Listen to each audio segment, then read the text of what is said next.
Man, it is going to be ugly. They're about to find out what happens to ratings when they lose the golden ticket. Caitlin Clark's injury hit the WNBA hard, leaving fans upset, especially those who spent a lot to see her play. For the veteran players, it's a real nightmare. Even a short break without Caitlin shows all the weaknesses they've been hiding. The financial impact has already been tough, and a new report reveals just how important she is to the league's success. The numbers are truly eye-opening. We're about to see one of the biggest reality checks in sports history. But it's not all bad news for Caitlin. Her injury comes with two major silver linings that could help her come back stronger than ever. Let's dive in. But first, like this video to send Caitlin your best wishes, and subscribe for more updates. Oh wow, this is not good. This is not good at all. Let's start by breaking down the injury itself. Caitlin has a left quad strain that will keep her off the court for at least 2 weeks. What made this injury so surprising is how durable she's been until now. Despite all the physical wear and tear, Caitlin hadn't missed a single game in 185 straight regular season and playoff games, minus 139 with the Hawkeyes and 46 with the Fever. This is completely new for her. Injuries are part of sports, but when the league's biggest star is out for a good stretch, fans naturally worry. So how bad is it? The 2-week estimate points to a grade 1 strain, which is the mildest kind and means she should recover quickly and fully. Still, she's expected to miss at least 4 games, 2 against the Mystics, 1 against the Sun, and 1 against the Sky. The game against the Sky will be especially interesting. The United Center can hold 20,000 fans, but without Caitlin playing, it's unclear how many will show up. We're already seeing some effects, and I'll get into that shortly. Of course, Caitlin's health comes first. But if you're a Fever fan, here's a bit of good news to hold on to. I do see these games against the Sun and against the Mystics and against the Sky as winnable games. Indiana can still win these next 4 games without Caitlin. This doesn't have to derail their season. In fact, the Fever seem to be making a smart move by resting her early, before the schedule gets really tough. They're protecting her now when the risk is lower, rather than risking a bigger injury by pushing her too hard during a less critical part of the season. They used the same approach with Sophie Cunningham before, and it worked out well. Put me sit on the sideline and talk. That's about all. I'm ready to play. She's out over there and just. I'm going crazy. Yes, she's going crazy. She makes every 24 hours. She seems to make great progress. So we'll just, it's a long season. So we want to make sure that we're making the best long-term decision. Even though Sophie Cunningham was clearly feeling good and even dancing on the sidelines, the Fever still chose to keep her out. Why? Because the season is still early, and their focus is on long-term health, not just looking good in a moment. Knowing that, it's likely Caitlin will be out for more than just 4 games, probably around 3 weeks. She's the team's superstar, but this year they have experienced players who can fill in. The smartest choice is to make sure she fully recovers, even if it's hard for fans to accept right now. Bet for her to win MVP died. Yeah, being out. The mad thing is being out for 2 weeks basically means you can't win MVP in the WNBA. Like that is one of the shocking ones. Many people expected Caitlin to be a top contender for MVP this season, but missing 4 to 6 games will definitely hurt her chances. Still, Caitlin has said she cares most about winning, not individual awards. So while this is disappointing for fans, it's a sacrifice she's willing to make to come back healthy when it really counts. Looking ahead, this doesn't seem like a serious long-term injury, which is the good news. This is nowhere near the level of an ACL injury, so she can come back and still be like the explosive playmaker, the explosive three-point shooter, the explosive player that she is. Though officials say this isn't the same injury that bothered Caitlin during training camp, it's possible she was pushing through quad pain all along. Being the competitor she is, she probably kept playing until the pain got too much and forced her to take a break. If she was already performing well while dealing with that, just think about how much better she'll be once fully healed. That's the first silver lining. She's likely to come back stronger. After all, she's already been seen shooting threes in practice.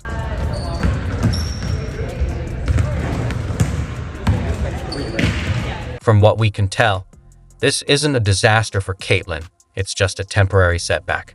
Now, to see the second silver lining, we need to look at the bigger picture, how her injury is shaking up the WNBA, and why the league is feeling the pressure. I'm just going to say I feel terrible for those fans that spent so much money, either home or away, to go see Caitlin Clark, because for those fans, this freaking sucks. For the first time, the WNBA is about to face life without Caitlin Clark, and it's not going to be easy. She'll almost certainly miss the June 7th game against the Sky. Remember, that game was moved from the smaller Wintrust Arena to the much bigger United Center, which holds twice as many fans, just to meet the huge demand for Fever games. Let's be real though, this move wasn't about Indiana as a whole. It was all about Caitlin. I wonder how many fans are not going to show up. I reckon maybe 4,000 or 5,000 will show up.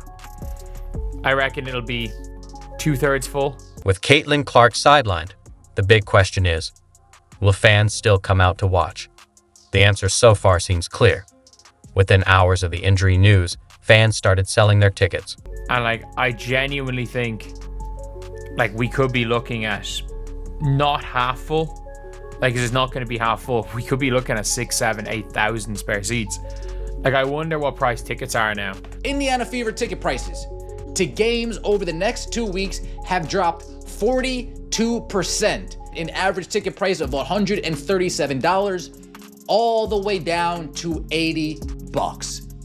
When it comes to the Chicago Sky game, that is the marquee matchup in the WNBA, and those tickets are crashing just as well. From $86 48 hours ago to $25. But just as important is how many people tune in on TV. The first Fever vs. Sky game drew 2.7 million viewers, a huge number for the WNBA. Games between the Fever and Sky are usually among the league's most watched, but without Caitlin, those ratings could drop sharply. Fans of Caitlin are already guessing how big the impact will be. Viewership down by 85%. See you guys in 2 weeks. Well, the WNBA viewership will be down for 2 weeks. Man, it is going to be ugly. WNBA games without Caitlin often get just a third, or even less, of the usual viewers. Some league leaders and veteran players have acted like they're the main reason for the league's growth, but they're about to face a tough reality. Fans will show their true feelings by how they spend their money, where they look, and what they watch. If you don't believe that, just check out what was announced right before the injury news came out. Clark's impact on the WNBA we knew was going to be big. We now have an idea of how big. The same expert who revealed that Caitlin Clark accounted for 26.5% of the WNBA's total economic activity in 2024 just dropped a new report on her impact this year. And the numbers are incredible. They don't just show how important she is to the league, they completely change the game. One player is literally reshaping the WNBA's entire business model. Ryan Brewer, a valuation specialist who tracks the league's growth, says Caitlin's value to the WNBA this year could top $1 billion. And that's probably a cautious guess. Things just go as they were. I'm looking at $875 million, Brewer said to NBC News about Clark's potential monetary value for this season, for the 2025 season. Quote, and I could easily see that eclipsing $1 billion. Think about that for a moment. One player possibly creating over $1 billion in economic impact. This study looks at everything: TV ratings, ticket sales, merchandise, sponsors, and social media buzz. And it points to one clear fact. Caitlin Clark isn't just one of the WNBA's top financial stars. She is the biggest force behind the league's money and growth. While Clark's popularity has aided the entire league, she's still one of one. As Media Sports Watch noted, 24 WNBA broadcasts garnered 1 million TV viewers. 21 of them included Caitlin Clark. The reason is simple, and it's why the WNBA is feeling the shock right now. They're about to get a small taste of what the league looks like without Caitlin Clark. She's the crossover star they've been searching for years, the one who pulls in casual fans. Now, the numbers prove it. She particularly is the one who's driving a new kind of demographic that is reaching new kinds of people from the traditional WNBA fan base, that is causing the growth rate and also accelerating interest in corporate sponsorship. This situation reminds me a lot of what happened with Tiger Woods back in the 1990s. When Tiger came onto the scene, he brought a level of skill, charm, and dominance that golf had never seen before. His historic win at the 1997 Masters made him the first black golfer to take the title, and he did it by a record-breaking margin. That moment grabbed global attention and marked a new era for the sport. TV ratings soared, and whenever Tiger was playing well, The numbers often doubled. He wasn't just a star, he was the main reason casual fans tuned in. Tiger took golf from being a niche sport mostly played at country clubs to a worldwide spectacle. The money followed too. PGA Tour prize money tripled within a few years as sponsors and advertisers rushed in to ride the Tiger effect. Golfers everywhere earned more, not because they suddenly got better, but because Tiger made golf matter. That's exactly what Caitlin Clark is doing for the WNBA.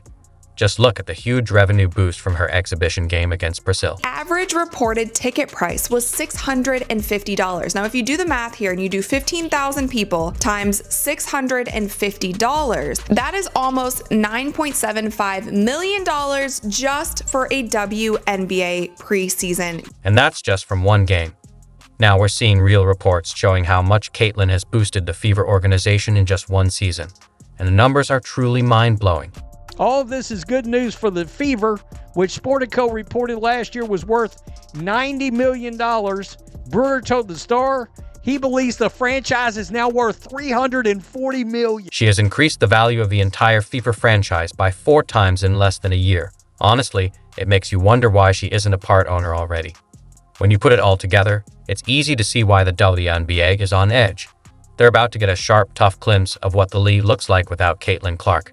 And honestly, it's a wake-up call they badly needed. NBA players weirdly have been fighting growth. Stop fighting the truth. Get out of your own way. It is a bad look. She is a fascinating player, and it must be exhausting hating new cool things.